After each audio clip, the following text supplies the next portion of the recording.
Hi tappers, this is Anna. Welcome to Tap Dance Tutorial at Home, and today we are gonna talk about how to create a routine, how to improve your routine, what are the elements that we need to pay attention to.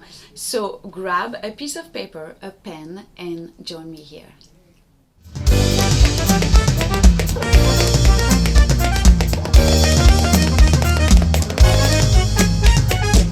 Alright, so first I would like to talk about the space.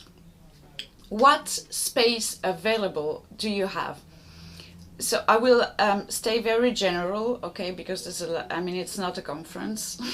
Okay, so the first thing to know is which space will you have available to present your routine, because without this element there's no way to start going in a dance studio that is 8 meter on 6 meter, start to create a beautiful choreography and arrive in a 2 on 3 meters room to dance.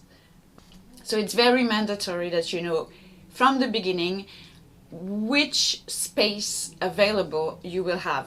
So careful, it's not necessarily the size of the stage. Okay, because if you have props on the stage, you will have to remove this space, the space of the prop, plus a little security margin, I would say. You're not gonna dance at the end of the stage. You want to keep 1 meter safe, obviously, okay? So what you do is that you arrive in your dance studio, you have some tape, and you put the tape around so that you know exactly the space that you have, the space available for dance. Okay, so this was the first element, the space. Then the second element would be the story, the vibe that you want to convey to the audience. So, or it's an order, like it's inside a theatrical piece, and you know that at this moment you will have a routine to create that will tell the story of blah blah blah blah blah blah and so and so.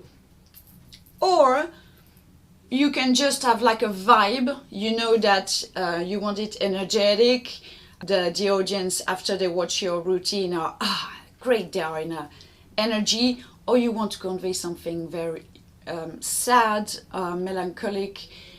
You need to have an idea. So maybe you don't have the idea of the story first, okay? You can have, it's a creating process. So it's not like, you can have a method, but you really need to stay aware of what's popping into your mind. What's the inspiration? Okay, so you want to stay aware and keep everything flexible. So the story, the vibe, are you using a prop? You're gonna use a prop, a special costume. Sometimes you have the music and you need to create around the music, invent the story and everything. Sometimes you have the story and you don't have the music. Sometimes you have the costume. So you know that, for example, if you want to dance in in heels, you're gonna do a certain kind of dance. You're gonna look for a certain kind of music. If you're gonna dance in with flat shoes, again you have much more freedom, okay? If you are in a mini skirt, if you have a long skirt, everything is going to change. So this needs to be clear, because your creative process will start with this. So start whatever you have first, whatever is the story, the music, just the prop. You for example, you know that you need to do something with a tennis ball, or it can be really multiple situation, multiple case, whatever it is. You need to start with what you have, and then from what you have you will have some inspirations, imaginations. You will imagine something, but from what you have. Don't start to imagine step that you cannot do, imagine space that you cannot have. There's no point to do this. This in mind, so you have the space, you know the space, you know about the story. Now let's talk about the music.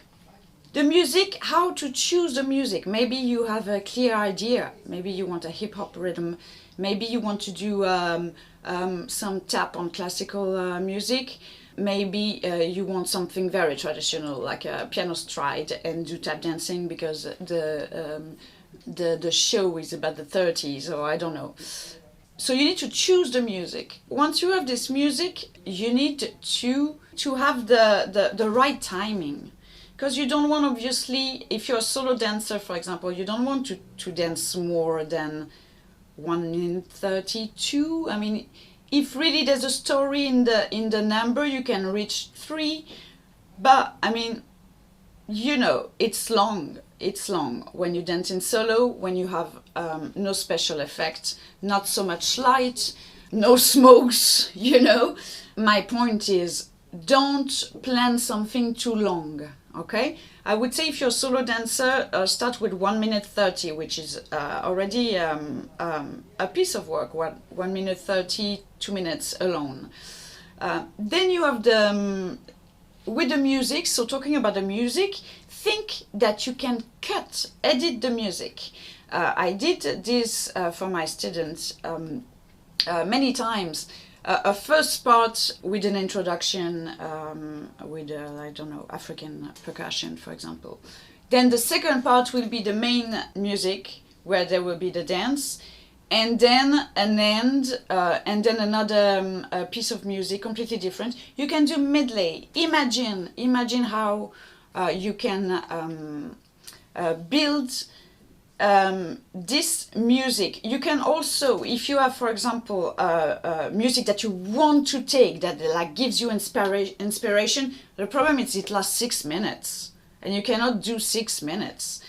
I mean, you can think the way that if you cut a music, it's like it's a shame for the composer. Or I understand this point of view, though if you have a jazz band, inside you have 6 solos. I mean, I don't think it's really a problem if you cut 4 solos for a dance purpose, okay? If you want to convey a certain vibe for just 30 seconds, why not? You know? So try to have a think with all these elements. So once you have the music, you will have, if you're like me, of course I'm talking about only how I noticed that I was functioning, okay? And I'm assuming I'm not the only one in that case. So you listen to your music, then you have inspiration. Start to think how it's gonna end. Start right away to think how your routine is gonna end, listening to the music, imagining, having your planned shapes coming into your mind, and try to right away think about the end, because the end is very, very important. And depending on how you are working, maybe you have a timeline. You need, like, maybe you have 2 days to do your stuff. Maybe like I don't know, it's a number like adding last minute, and you have very few time to create everything. So don't leave the end for the end, okay? What I mean is, it's very important in a routine, the end and the beginning. Take notes of your inspirations coming in the music. So me personally, what I do, once I have my music, my structure, we are talking about dance routine, but more specifically tap dance routines. So you are gonna spend much more time with the music as a tap dancer, because you're gonna look for the rhythms that goes well with the music, etc. Okay? So I do this for all the dances, not only for the tap, but the tap, it's very important because you will go really into depth into the music. I break down all the count of 8, okay? All the count of 8 on each line like this, and so on. The time of your music, so you need to have all your structure. Then you can write down intro, you know, you have 2/8 of intro, then you have the percussion, then you cut it everything on your paper so that you have your canvas. Then it's going to be very easy to write down the steps afterwards, and 1 and 2 and 3 and 4 and 5, okay? It's really helpful, and it can save you a lot of time. Sometimes you can also have a very short routine to do, and you can have a puff. You don't need to write down. I mean, it's possible. Again, keep flexible with other thing I'm saying. It's not like a rule that you need to, it's just tips, all right? So then it's time to start the craft. So first, the first thing I do when I have the music, the story, I improvise. I improvise and I film myself many times. You feel, okay? You don't think, you feel. And then you watch it. For example, as a tap dancer, we want to create first the step, the rhythmical base on our steps. So you don't have to have the space for this, for example. You can do this in your room, okay? As long as you have like a floor, a bit of floor, you can already create the musical part of your tap, like this. In this case, of course, you don't really need necessarily to film, but you need to record. So then you see, once you recorded your improvisations, you cut, you see, okay, this is shit. This is okay, oh, this is amazing. So you're gonna keep it. Maybe not in this part of the music because you're improvising, okay? You are like popping out everything that comes into you as an inspiration. So then you cut, you say, okay, this I keep, this no, this maybe before another routine. So very important, think about the dynamics. Loud, soft, legato, staccato, fast, slow, tension, relaxation. Okay, play with this when you build your phrases. When you listen to the music, you have three elements in the music. You have the melody, the rhythm, and the drama. You can choose, rather than stay all the time following the melody, for example, you can choose to swap. So for example, for the 2/8, you're gonna follow the theme rhythmically with your tap. Then second time, you're gonna choose to follow the rhythm. Then in your story, something will happen. For 4/8, it's just actions. Taking the hat, putting the hat, going in front of the mirror, actions. This can add contrast to your routine. It's a good tip to not staying the same, to not do the same thing in your routine, to have different trigger for your inspiration. Another way to find inspiration once you're here is the directions, okay? So for example, you do like a canvas of your stage, like this.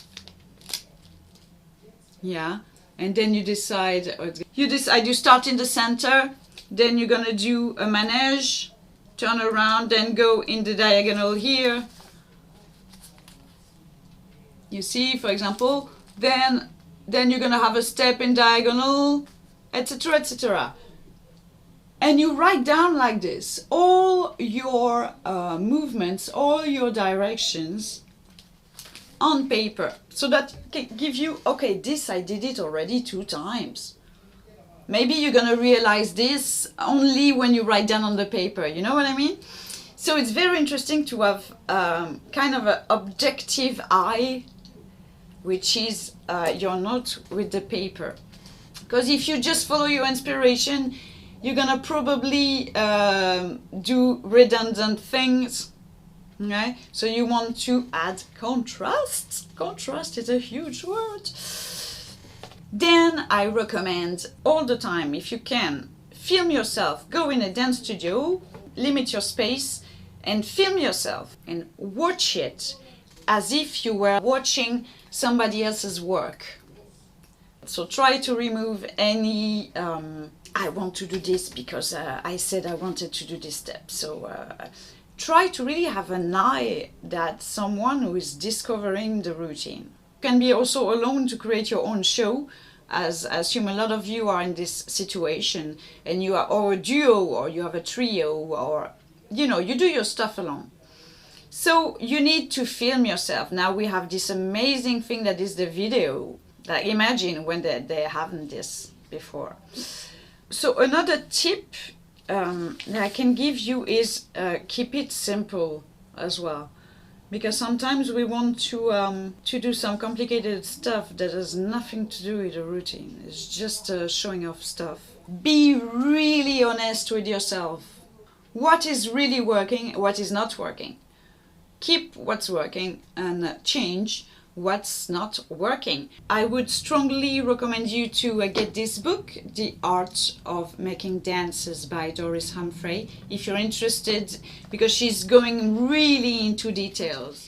And that's it for today, guys. Thank you so much for watching. Don't hesitate to leave your comments on this one. What tips are you using yourself to create your routines?